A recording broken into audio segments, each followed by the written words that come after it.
বন্ধু বান্ধৱীসকল আপোনালোক সকলোকে মোৰ ইউটিউব চেনেললৈ স্বাগতম জনাইছোঁ। আজি মই বনাবলৈ লৈছোঁ অতি সহজ পদ্ধতিৰে চিলি সয়াবিন। আপোনালোকে যদি মোৰ ভিডিঅ'সমূহ চাই ভাল পাইছে তেনেহ'লে লাইক, কমেণ্ট আৰু ছাবস্ক্ৰাইব কৰিবলৈ নাপাহৰিব। লগতে আগৰ ভিডিঅ'সমূহ চাবলৈ এই ভিডিঅ'টোৰ শেষত গৈ ডেছক্ৰিপশ্যন বক্সত চেক কৰিব, তাৰ সকলো লিংক দিয়া আছে। আহক তেনেহ'লে আজি এই সামগ্ৰীসমূহ আমি চাই লওঁ। চিলি সয়াবিন বনাবলৈ এয়া মই লৈছোঁ কেপচিকাম, পিঁয়াজ, আদা আৰু নহৰু মই সৰু সৰুকৈ কাটি লৈছোঁ আৰু আদা নহৰু পেষ্ট কৰি অলপ লৈছোঁ। এয়া হৈছে সয়াবিন মই গৰম পানীত তিয়াই কোমলাই লৈছোঁ। চিলি সয়াবিন বনাওঁতে প্ৰথমে মই সয়াবিনখিনিত অলপ কৰ্ণফ্ল'ৰ, ৰেড চিলি পাউডাৰ, আদা নহৰু পেষ্ট আৰু অকণমান নিমখ দি মিক্স কৰি ল'ম, তাৰপিছত তেলত ফ্ৰাই কৰিম। আহক তেনেহ'লে আজিৰ ৰেচিপিটো আৰম্ভ কৰোঁ। এয়া মই ইয়াত আধা চামুচ ৰেড চিলি পাউডাৰ দিছোঁ। এতিয়া ইয়াত মই দিম আদা নহৰু পেষ্ট দি এতিয়া মই দিম কৰ্ণফ্ল'ৰ। এতিয়া ইয়াত মই দিছোঁ কৰ্ণফ্ল'ৰ, অকণমান নিমখ দিছোঁ। নিমখ মই বেছি দিয়া নাই কাৰণ ইয়াত মই চয়া চচ ব্যৱহাৰ কৰিম। চয়া চচত এনেও নিমখটো থাকেই। এতিয়া মই গোটেইখিনি মিক্স কৰি ল'ম।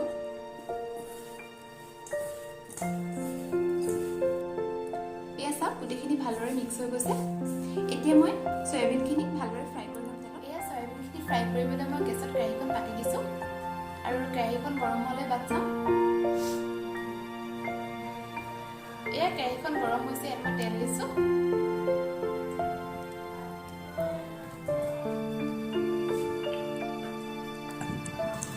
এয়া চাওক, তেলখিনি গৰম হৈছে আৰু ইয়াত মই সয়াবিনখিনি দি দিছোঁ। সয়াবিনখিনি গেছটো কমাই ল'ব আৰু সাৱধানে দিব, গেছখিনি বহুত গৰম হৈছে।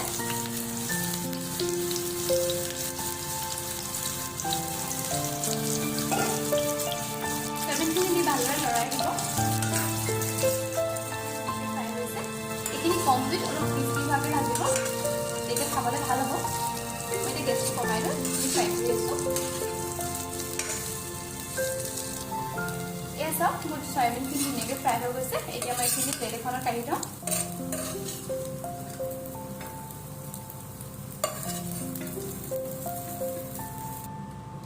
সয়াবিনখিনি কাঢ়ি ল'লোঁ। এতিয়া মই গ্ৰেভিটো বনাম। এতিয়া ইয়াত মই কেৰাহীত তেল দিছোঁ, তেলখিনি গৰম হ'ব দিছোঁ। এয়া চাওক, তেলখিনি গৰম হৈছে। এতিয়া মই কাটি লোৱা নহৰুখিনি আদাখিনি দিছোঁ। আদাখিনি দি অলপ লৰাই দিম।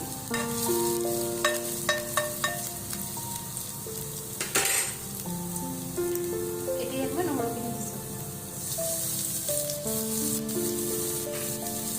আদা নহৰুখিনি ভালদৰে লৰাই দিব।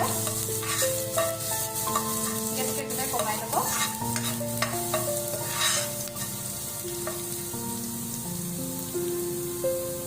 এতিয়া ইয়াত মই কাটি লোৱা পিঁয়াজখিনি দিছোঁ।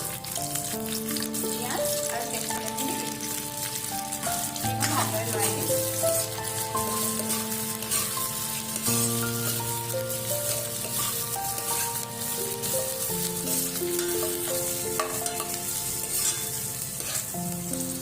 এতিয়া মই এচামুচ ভিনেগাৰ দিছোঁ।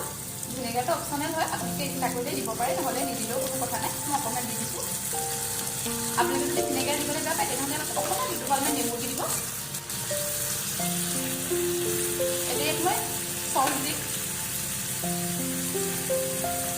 প্ৰথমে মই দিছোঁ ইয়াত চয়া চচ। চয়া চচ মই দিম 2 চামুচ।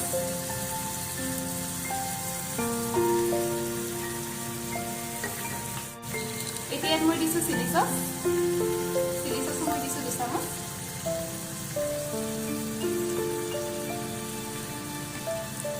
চয়া চচ আৰু চিলি চচটো দি ভালদৰে লৰাই দিছোঁ।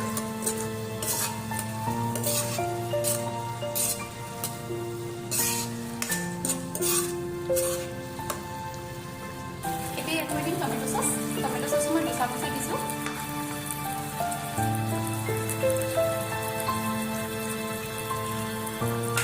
চচখিনি দি ভালদৰে লৰাই দিব আৰু জুইৰ ফ্লেমটো একেবাৰে কমত ৰাখিব।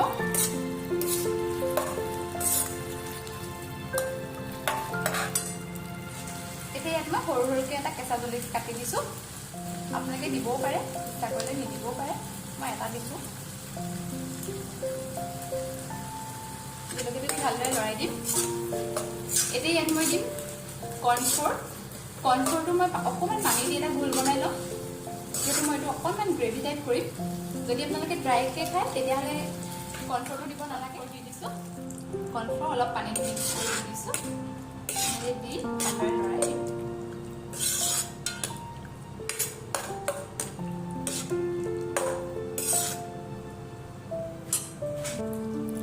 এয়া চাওক, মোৰ চিলি চয়াবিনৰ গ্ৰেভিটো ৰেডি হৈ গৈছে। এতিয়া মই চয়াবিনখিনি দি দিছোঁ, চয়াবিনখিনি দি ভালদৰে লৰাই দিম। মই বহুত বেছি গ্ৰেভি কৰা নাই, দেখিছে আপোনালোকে।